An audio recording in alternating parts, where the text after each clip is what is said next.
What is up, everybody? This is Joey Jojo here, bringing you guys Chapter 7 of Umineko, Episode 1, Legend of the Golden Witch. Last episode, things got a little bit tense again.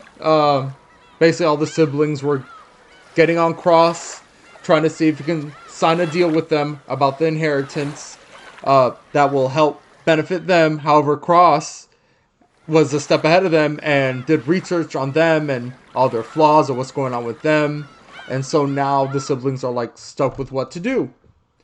So, and then we read a little bit of the epitaph, not a little bit, but the whole epitaph that's under Beatrice's portrait in the hall. So let me move my mic a little bit. All right. And so let's begin chapter 7.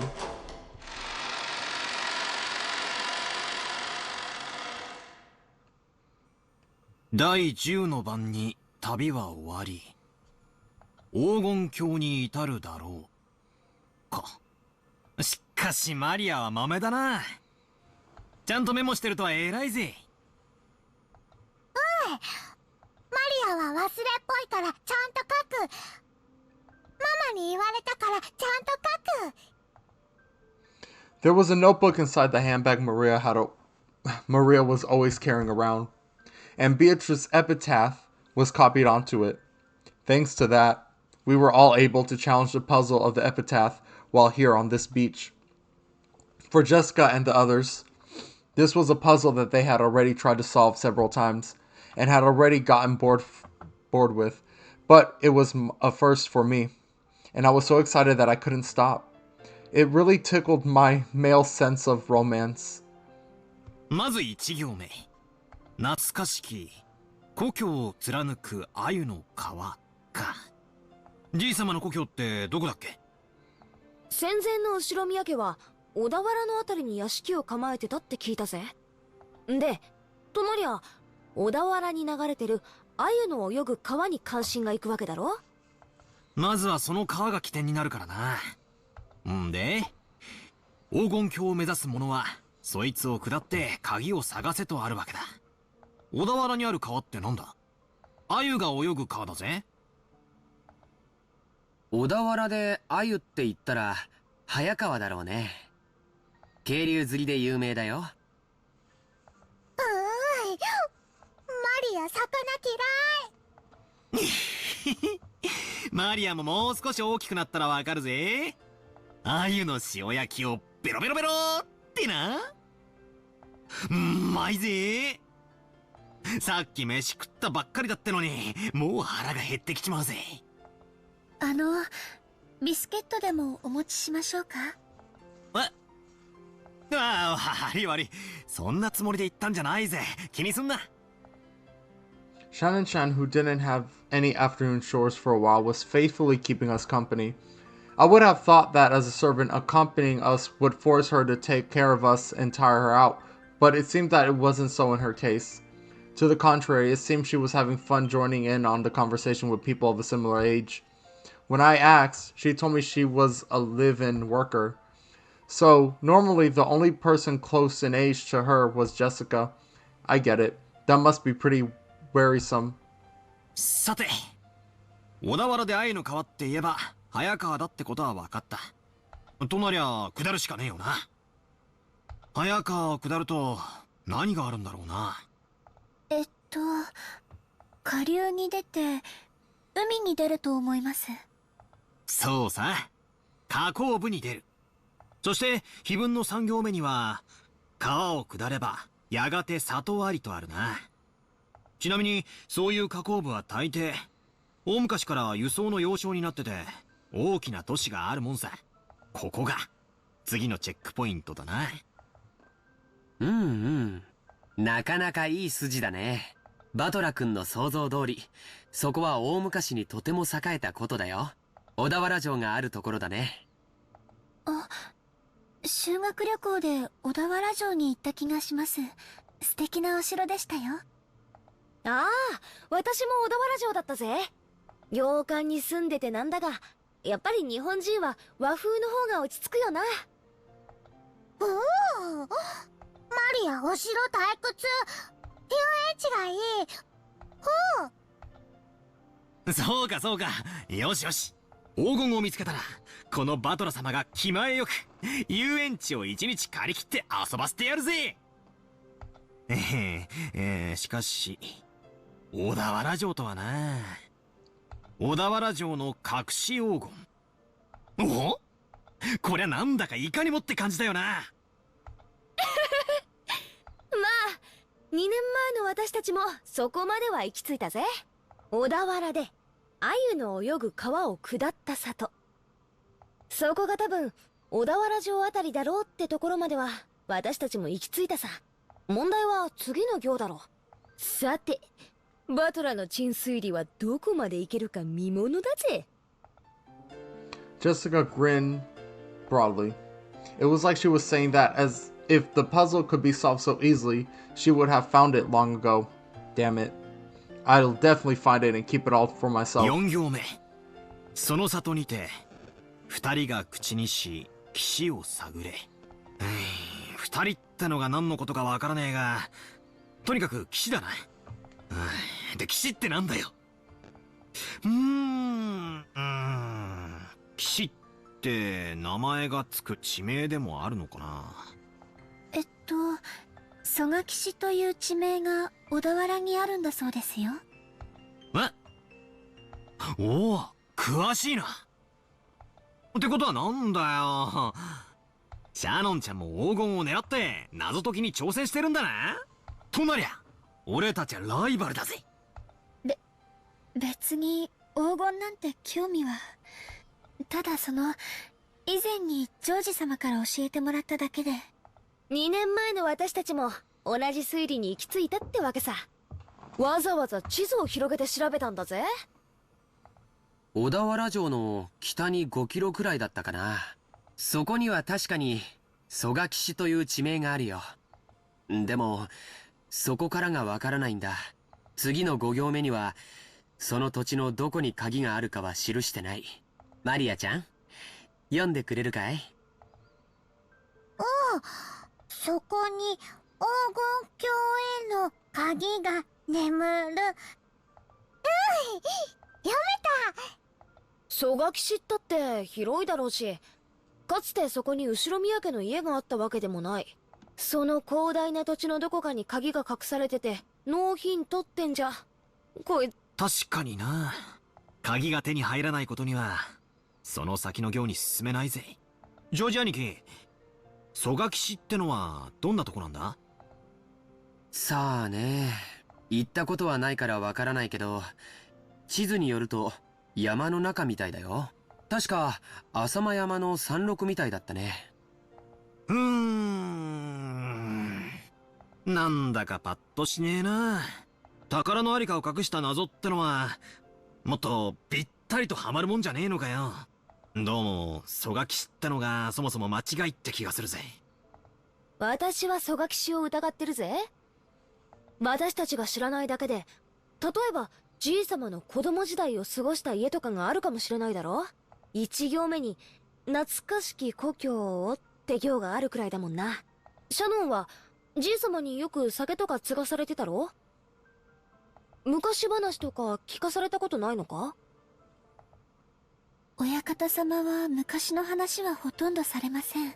ただ後宮家が滅びかけた関東大震災について非常に人事のように話されることがありましたので、関東地方よりずっと遠方にお住まいだったかもしれません。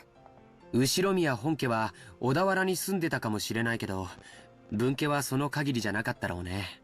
おじいさまはよく自分のことを分家も分家、跡継ぎに最も縁遠かったと言われるくらいだからね。ってことはつまり懐かしき故郷ってのがすでに小田原じゃない可能性もあるってことだな。じいさまの故郷なんて聞いたこともないぜ。聞いても素直に教えちゃくれねえだろうしよ。懐かしき故郷というのが後宮家のルーツを指さないのであれば、小田原説は初めから間違ってることになっちゃうね。もちろん蘇我岸の疑いが晴れたわけじゃないけれども、例えば幼少の頃を小田原で過ごし、その後、遠方へ引っ越した可能性もあるだろうし。おお。さっきから何の話かわかんない。ほー。Maria had been completely left out of the conversation, and now she sat puffing out her cheeks in boredom. つまりだな。黄金すごろくの最初のスタート地点が決まらないことには、何も始まらないってことだぜ。ん？いや待てよ。最初の5行で見つかるのは鍵だろ？鍵なんてなくても、扉はぶち壊して入ることだってできるはずだぜ。とりあえず最初の5行をすっ飛ばして、その先の推理に入ってもいいんじゃねえか？おお、その発想はなかったぜ。That's a good way of putting it, Battler. まあいいや、どうせ暇つぶしなんだ。続きを聞かせろよ、バトラーの。でも、その先からは急に物騒になるんですよね。Shannon Shan frowned slightly. After looking back at Maria's notebook to recall what was written there, I agree. 第1の番に、鍵の選びし6人を生贄に捧げよう。いきなり物騒になるな。第2の番には、寄り添う2人を引き裂けときたもんだ。恋仲を破談させるのか、文字通り引き裂くという意味なのか、わかりかねるけど、どっちにせよ気持ちの悪い話だぜ。その第2の番の解釈を別にしても、第1の番に6人、第4の番から第8の番までで5人。少なく見積もっても、11人が生贄にされなきゃならない。ベアトリーチェが蘇るための生贄。なるほど。魔女復活のための生贄か。そういう解釈にもなるな。その結果、第9の番に魔女が蘇って、最後は極めつけだな。第9の番に魔女は蘇り、誰も生き残れはしない。結局はみんな死んでしまいます。それでようやく次の第10の番にゴールってことになってんな。みんな死んじまうのに黄金鏡へ至るだろうって言われても困ったもんだぜ。鍵を手に旅に出た当人も生き残れないに含めるのかどうかは解釈の分かれるところだね。しかしよ、最後のところには面白いことが書いてあるぜ。ゴールした後、魔女からもらえる4つの宝の行だよ。1つは全ての黄金。問題は次だ。全ての死者の魂を蘇らせるとあるぜ。みんな死んじまったっていうのとかけてるような気がしねえか。それを言われれば、次の失った愛すらも蘇らせるという部分は第2の番の寄り添いし2人を引き裂けにかけているようにも見えますね。そうだね。そして4つ目も第9の番にかけてある。第9の番に蘇った魔女を4つ目の宝が再び眠りにつかせている。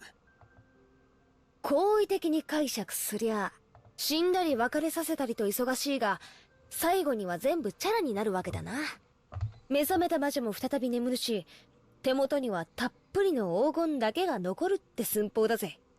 死んだり蘇らせたり、別れさせたりくっつかせたりと、魔女様はお忙しいこったな。ついでに起きたり眠ったりな。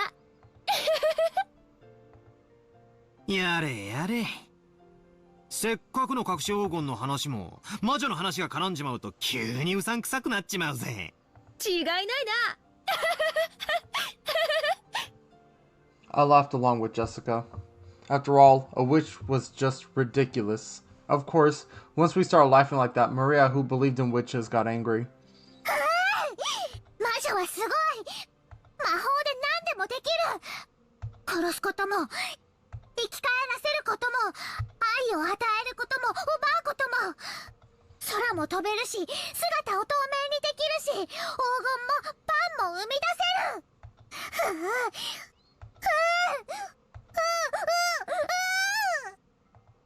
いけね。悪い悪い、冗談だよ。Jessica apologized, sticking out her tongue, but Maria didn't accept it. She grabbed her notebook back out of my hands and opened to the other pages, trying to prove that witches exist. Those pages had color illustrations of witches drawn on them, and conveyed the fantastical image Maria had of witches well. They were not depicted as the normal sinister, crooked-nosed hags flying around on brooms, but as dreamlike people with mysterious powers who could do anything and wore beautiful dresses. Just what you would expect from an imaginative young girl. Dancing through the sky, crossing a rainbow, dancing around all night with magical teacups and teapots that would never get empty no matter how much you pour out of them. With a flourish of their wands, the stars in the skies would become candy and pour down, and flowers that produce sweets would bud by the roadside. To Maria, witches were the sole thing that could give form to the magical dreams that so captivated her. The lasting enriching her reality, which revealed more and more of its bland nature to her with every inch she grew. That was why Maria believed in witches. She didn't want that dream to be insulted. And for that very reason, nor did she want the epitaph, which affirmed the existence of witches, to be insulted. Because the witch Beatrice is Maria's dream.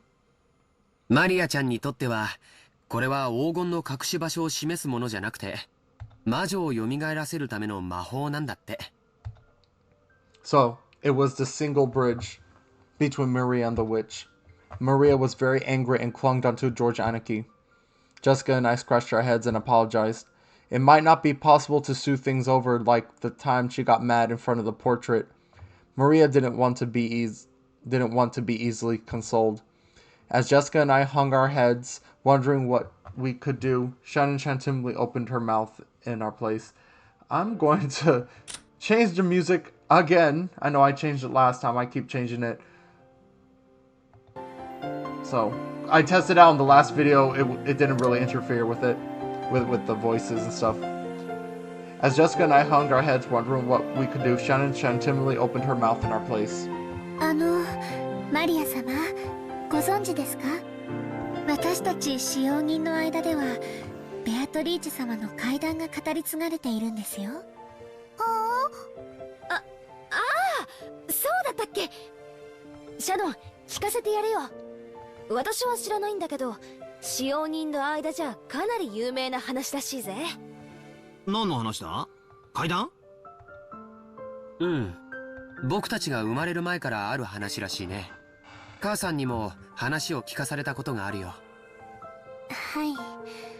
この島にお屋敷が建てられてからずっと語り継がれている話です。当時の使用人たちは、お屋敷には昼と夜で違う主がいると囁き合っていたそうです。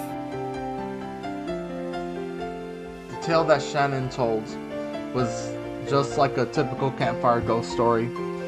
If there was a forest with a witch living inside it, then inevitably the witch was going to pay the mansion a visit. At some point, this witch story naturally sprouted up between the servants.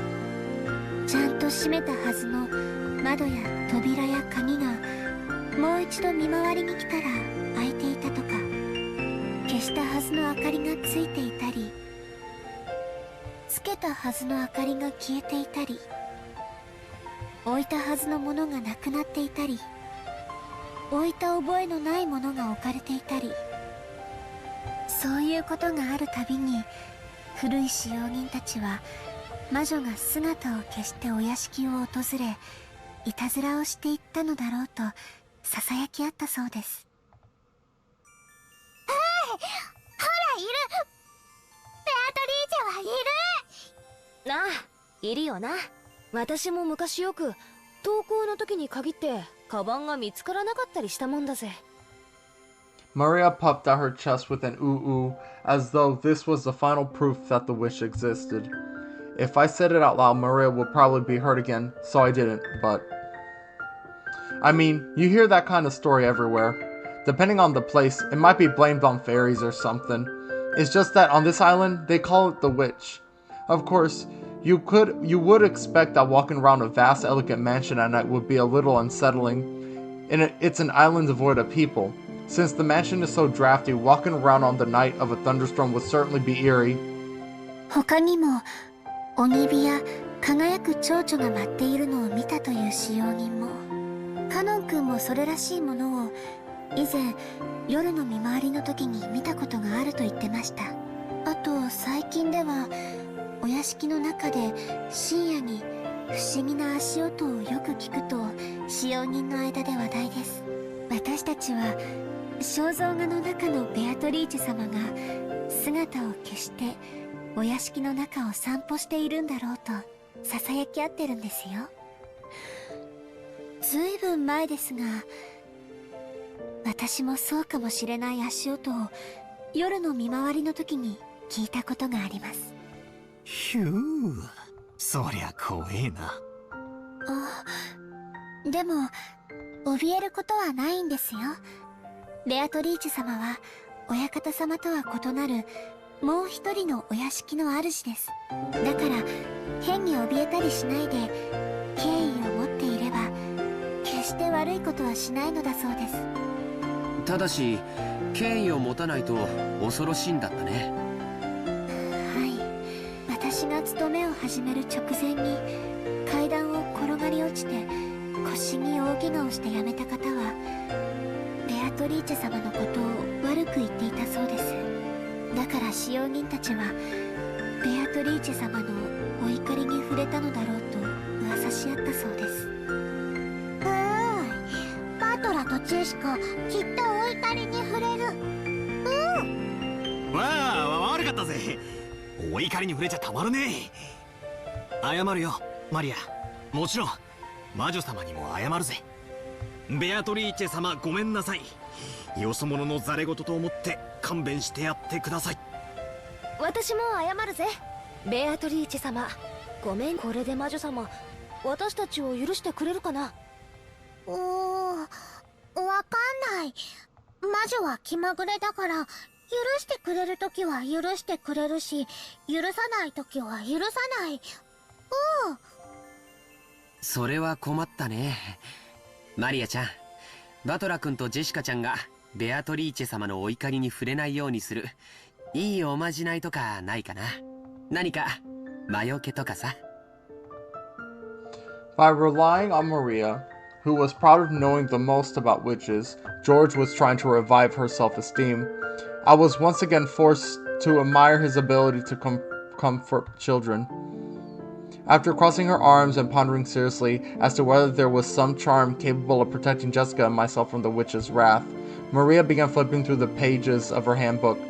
I had thought it was just a simple scribbled diary, but it turned out that there was also many pages that looked like they had come from a book on black magic.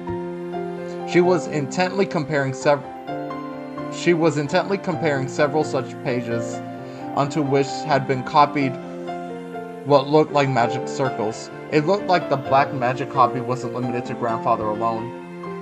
Perhaps she had finished her research. She vigorously closed the notebook with a snap, threw it into her handbag, and began fishing through that bag's contents. It seemed that various jumbled up things were in there. For a while she continued to take out various pieces of junk, although they were probably important magical items to her, and repeatedly thrown them back in saying they were wrong. She looked a little humorous, almost like Santa Claus deliberating over which present to give. Finally, it seemed that she had excavated what she was looking for. With a face unimaginably brighter than the difficult expression she had worn until now, she stuck them out for Jessica and me. As I reached out to grab it, I noticed that it was a very cheap looking charm. It looked like a bracelet made from a plastic rosary, with a scorpion motif medal attached. I mean, you often find cheap accessories that correspond to the constellations. It felt like a gift that you might win in a crane game at an arcade.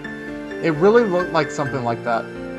There were two, probably one for me and one for Jessica.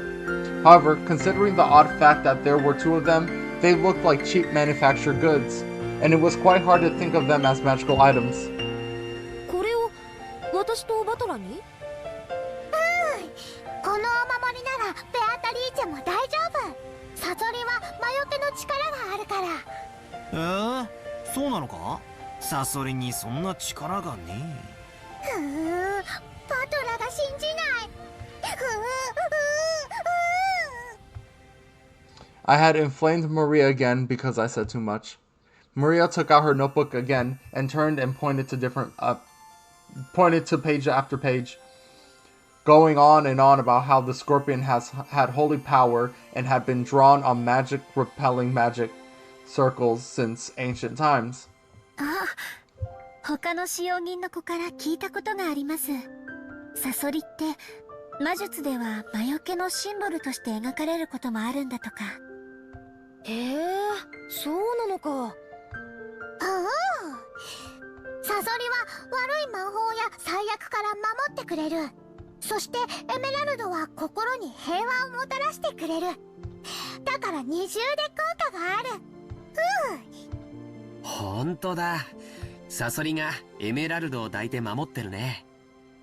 なるほど。これはご利益がありそうだよ。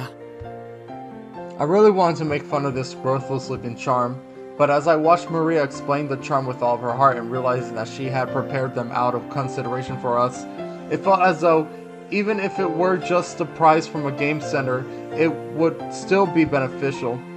Material quality isn't what's important about charms, it's the strength of the feelings behind them. I'd like to think I have enough respect for myself not to make fun of those. そっか。ありがとな。ベアトリーチェ様には謝ったけどよ。万が一たたりがある時でも、マリアのこのお守りのおかげで安心だぜ。な、ジェシカ。ああ、そうだぜ。ありがとうな、マリア。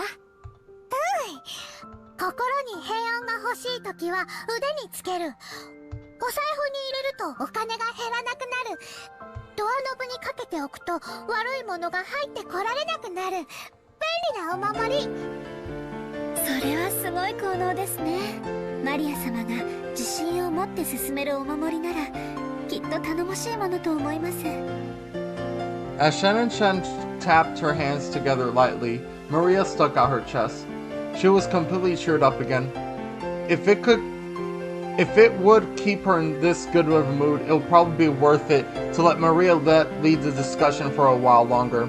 When you think about it, she hadn't shared in our excitement when we talked about the gold's hidden location, so I think she had gotten a little bored.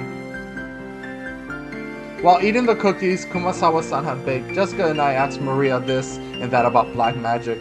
Maria happily chatted away in response to our questions. For each one, George Aniki and Shannon Chan would act surprised and agree with everything she said. The color of the clouds in the sky grew progressively heavier, but the cousins really enjoyed communicating freely after 1 year of separation.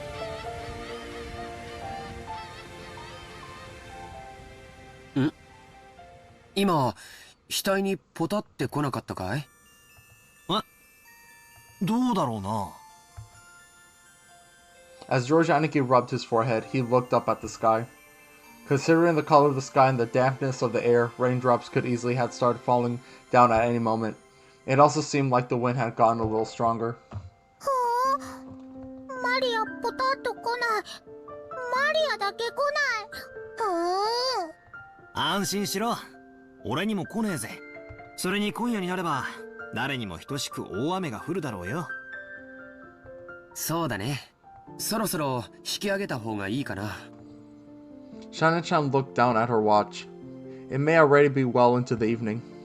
もう仕事に戻る時間かよ。はい、皆様と一緒で楽しい時間を過ごさせていただきました。ありがとうございました。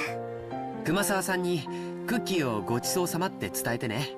さあみんな、片付けを手伝おう。Shannon-chan declined our help, saying that this was a servant's job, but picking up a dropped fork before the waitress has to is like my purpose in life. We folded the blanket, gathered up the trash, and helped clean everything up.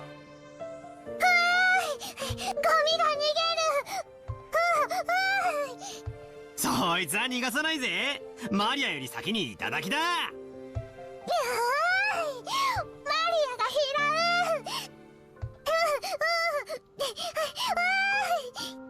マリア、靴を濡らすなよ。怒られるぜ。To Maria, chasing after some trash that the strong winds had sent flying was just like an extension of our playtime. By the time we finished cleaning up, the wind had started blowing very strongly. It looked like a good chance to head back. 皆様のおかげで助かりました。ありがとうございました。もう本当に時間がないみたいだね。先に戻っていいよ。George Aniki perceived from her hurried appearance that very little of her free time was left. 源氏さん、時間には厳しい人だからな。定時に持ち場についてないと厳しそうだぜ。また後でね。お仕事頑張ってね。はい。それでは失礼させていただきます。After making a respectful bow, Shannon Chen hurried off in the direction of the rose garden. じゃあ俺たちもゲストハウスへ戻ろうぜ。テレビでも見てくつろがせてもらうさ。テレビ見る。なら決まりだな。戻ってみんなで一緒にテレビでも見ようぜ。Even Mary, who was still not tired of playing, agreed when she thought about watching TV. We head up the gentle stairs and return to the rose garden. The wind had become very strong and roses shook throughout the garden like ripples of water. This might be our last chance to see these beautiful roses. Tonight's typhoon is sure to ruin them. バラ、今夜の風でやられちまうかもしれないな。そうだな。バラたちもラッキーだったと思うぜ。台風の前にバトラたちを歓迎できたんだからよ。花はいつか必ず散る。でもだからこそ咲き誇る今をめでることができるんじゃないかな。そうだな。マリアもよく目に焼き付けとけ。今この瞬間が今年で一番のバラなんだぜ。目に焼き付ける。Right then, Maria suddenly clapped her hands. It looked like she had remembered something. マリアのバラ、台風で飛ばされちゃう。ああ、ジョージの兄貴に目印のリボンをつけてもらった。It seemed that Maria remembered where the rose was. She ran at full speed. The rest of us followed her.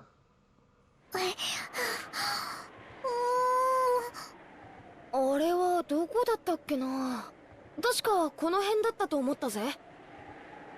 We searched everywhere around that area, but after all, it was only a single flower amongst all of these roses. Even though we knew it was somewhere close by, it wasn't proving easy to find. The winds that made up the front line of the typhoon were making the roses throughout the garden undulate. It was almost like it was teasing us by making the location of Maria's rose impossible to find. ここじゃなかったかな。少し手分けをして探してみようか。そうだな。人海戦術で行こうぜ。なんだよマリア。As we made to split up and search, Maria tugged on my jacket with an unhappy face. It felt like her intention was to stop us from going to another place. なんだよ、どうした？マリアのバラはここなの。ここにあるの。でも現にないぜ。この花壇の裏側だったかもな。みんなで探せば早いぜ。ここなの。マリアのバラはここなの。探して。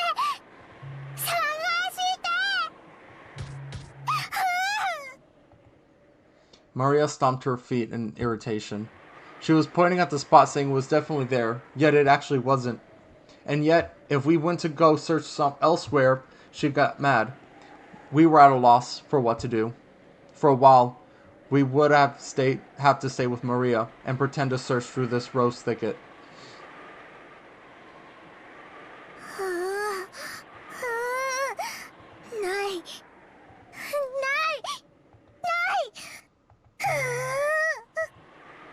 Maybe she's saying that it should be here, but isn't. Maria became increasingly ill-tempered. 参ったな。マリアがすっかり機嫌を損ねちまったぞ。マリアはたまにすごくどうでもいいことを気にし始めちゃうんだよ。それがどうにかなるときはいいんだけど。ないものは探せないしね。困ったな。Just as we were starting to despair for a way out of the situation, Maria shouted out loudly. In the direction she was waving her hand, Auntie Rosa's figure was visible. Maybe she wanted to look at the garden one more time before the typhoon came, or maybe she had some business at the guest house. Auntie Rosa was coming from the mansion. She quickly noticed her daughter's voice and came over. あらあら、どうしたのみんな。何か探し物なの？探して、ママもマリアのバラを探して。マリアのバラって？この辺に元気のないバラを一つ見つけて、飴玉かなんかの包み紙でキュッと。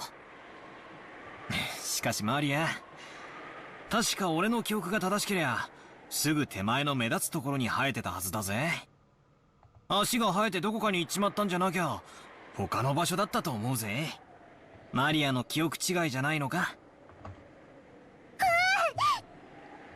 こなのパトラが信じてくれ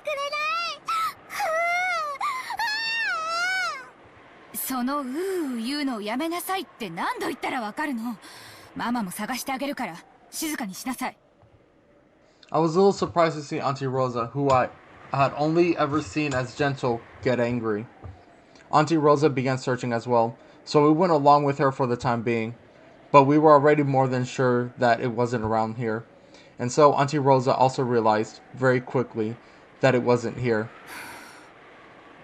ここにはそのバラはないわよ。他の場所の間違いじゃない。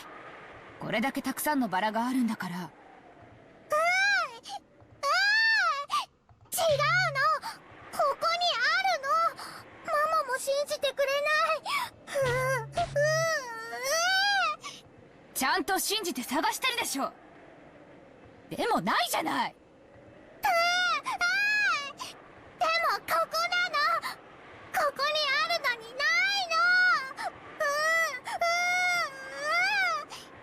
の。じゃあ誰かが抜いちゃったんでしょ。とにかくその言うのやめなさい。マ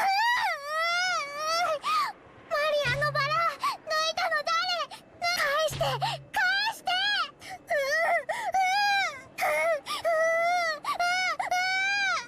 そんなの知らないわよ。やめなさい。その言うのやめなさい。Auntie Rosa slapped Maria's left cheek with her palm. For that instant, Maria was shocked into silence. Of course, it was only for an instant. When Maria realized that her wish was being rejected before it could be fulfilled, she started yelling with an increasingly louder voice.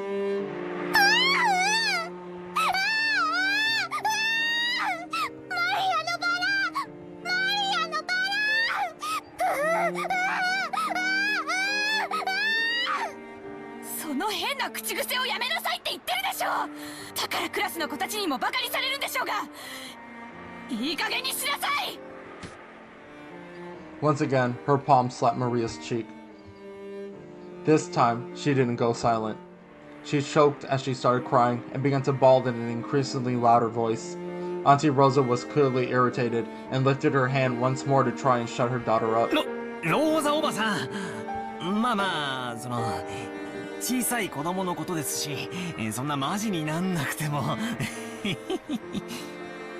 I attempt to intervene with a forced smile and my hands clapped together, but the dearly serious look I was thrown by Auntie Rosa taught me quickly that I shouldn't butt it in. ごめんね。バトラ君たちはちょっとお部屋に戻っててくれる。おばさんはマリアとちょっと話があるの。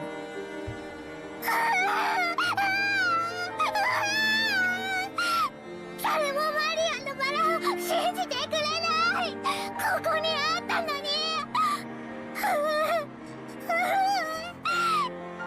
探して探してここなの。ここにあった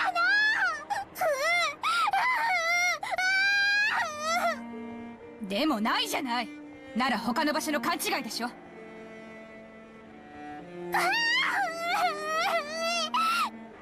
こなの。絶対にここなの。じゃあなくなっちゃったのよ。諦めなさい。うしてマリアのバラがなくなっちゃうの？どうして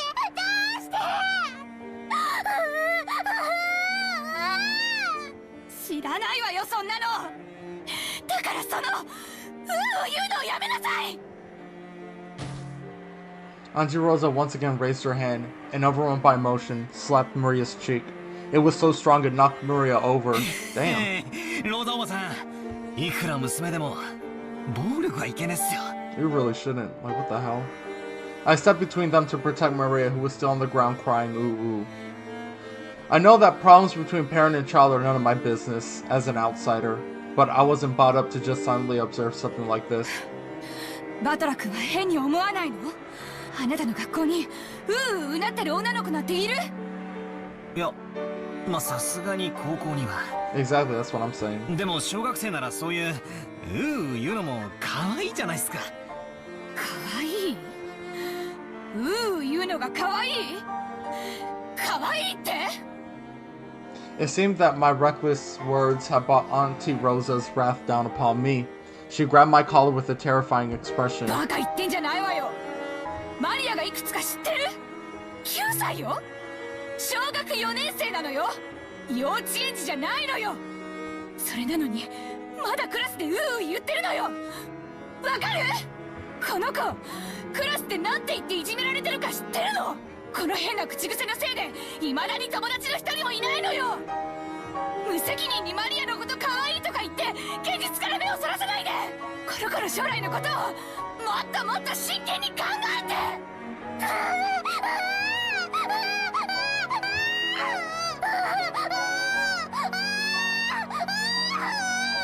Still shouldn't slap her to the point where she gets to the ground. My god. だからその言うのをやめなさい。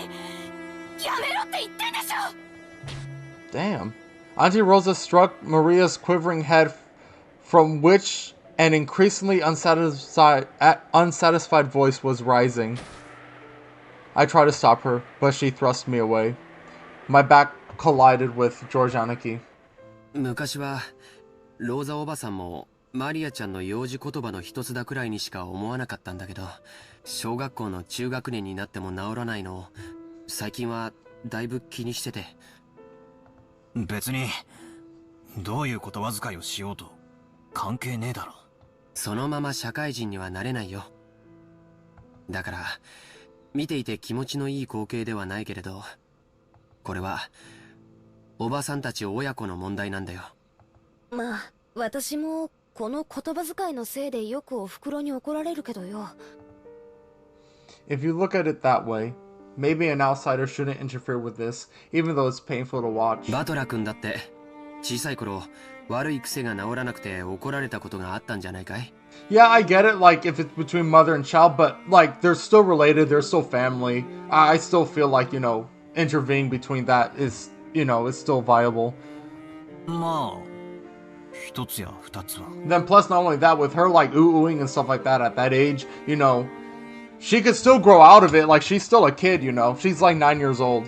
授業参観の日に人前でずっと怒られてた時は恥ずかしくてたまらなかったぜ。じゃあ今のマリアちゃんたちの気持ちはわかるよね。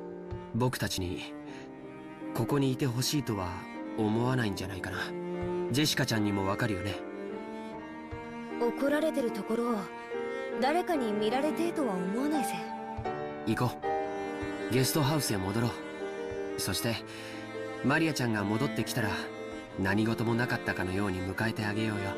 それが一番じゃないかい。 We thought that George Aniki's point was probably correct, and if we could use that correct sounding reason to justify our retreat from this painful scene, that was probably enough for us. Jessica and I nodded at George Aniki and we all left. We called toward Maria that we were going to head to the guest house, but since it didn't seem to reach her ears, we felt guilty and shameless, even saying it. それなら好きなだけ一人で探しなさい。ママは知りません。探す。マリアが一人で探す。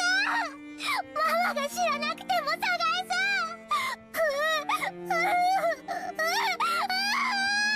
勝手 After blasting her with those last few words, Rosa spun on her heels and quickly returned to the mansion. And you leave your daughter outside in the middle of the rain? That's insane. Maria probably viewed that as a cold, hurtful gesture. But from Maria's perspective, that was not her intention. It may not be her intention, but it still happened. It was because the hand which she had so emotionally struck Maria's cheek with, it was still numb. It was because if she stayed there screaming, she might again be taken over by her emotions and continue slapping her daughter's cheek over and over. After Rosa left, only Maria was left in the rose garden, all alone. The wind began to blow stronger and stronger, and every once in a while, a raindrop would fall on her forehead. However, Maria couldn't leave that place, not until she found that poor withering rose. It had indefinitely been there, and yet it wasn't there. Even though she knew the place, and even though this was it, it wasn't there. Maria, while bitterly staring at the place it was supposed to be, thought frantically, maybe the angel I'm looking...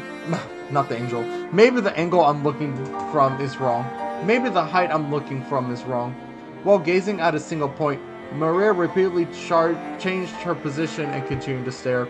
The wind was getting increasingly stronger, but Maria kept on looking for that rose in front of the flower bed.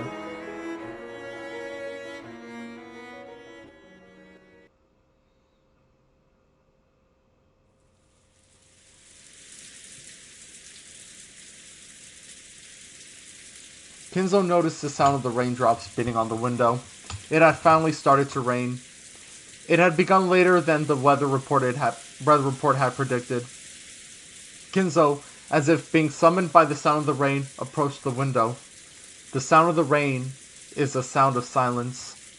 That sound feels quieter than any silence, and makes humans remember that, in the end, they are alone from when they were born to when they die.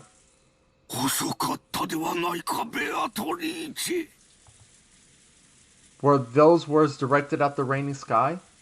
No one could be seen in the direction of Kinzo's gaze. さあ始めようではないか。私とお前の奇跡の宴を。今こそこの島は現世より切り離された。もう誰も私の儀式の邪魔をすることはできぬ。お前にふさわしい生贄は十分にあるぞ。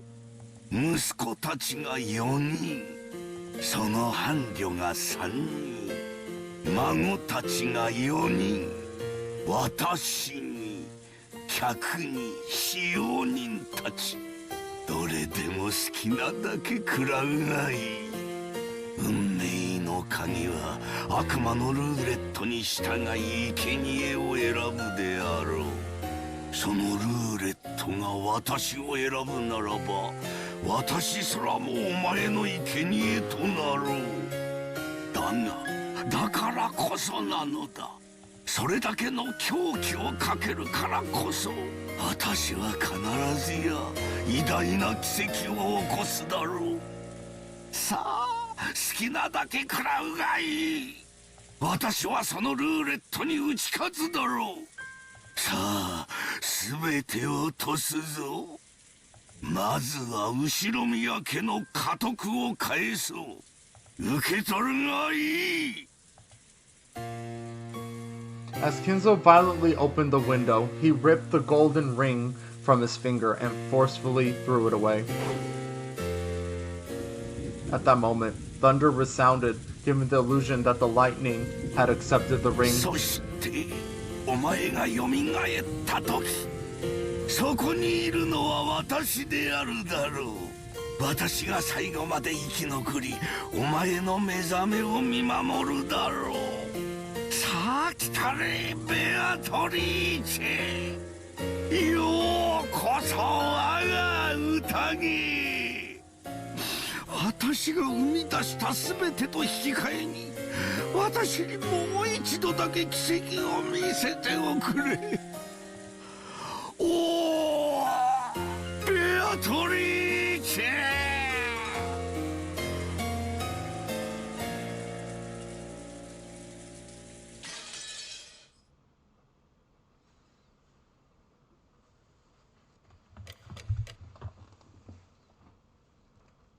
Alright, guys.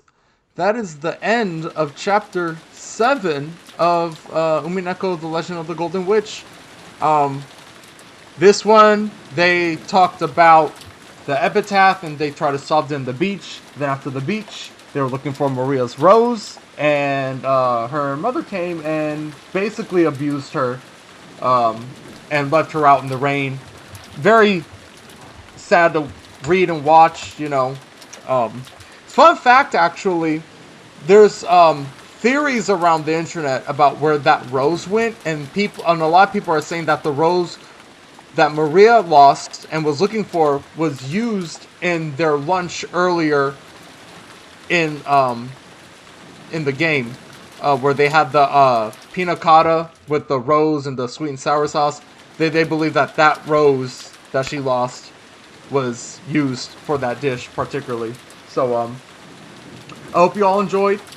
If you liked the video, like, comment, subscribe. I'll be posting more in the future, so yeah. Alright, until next time, guys.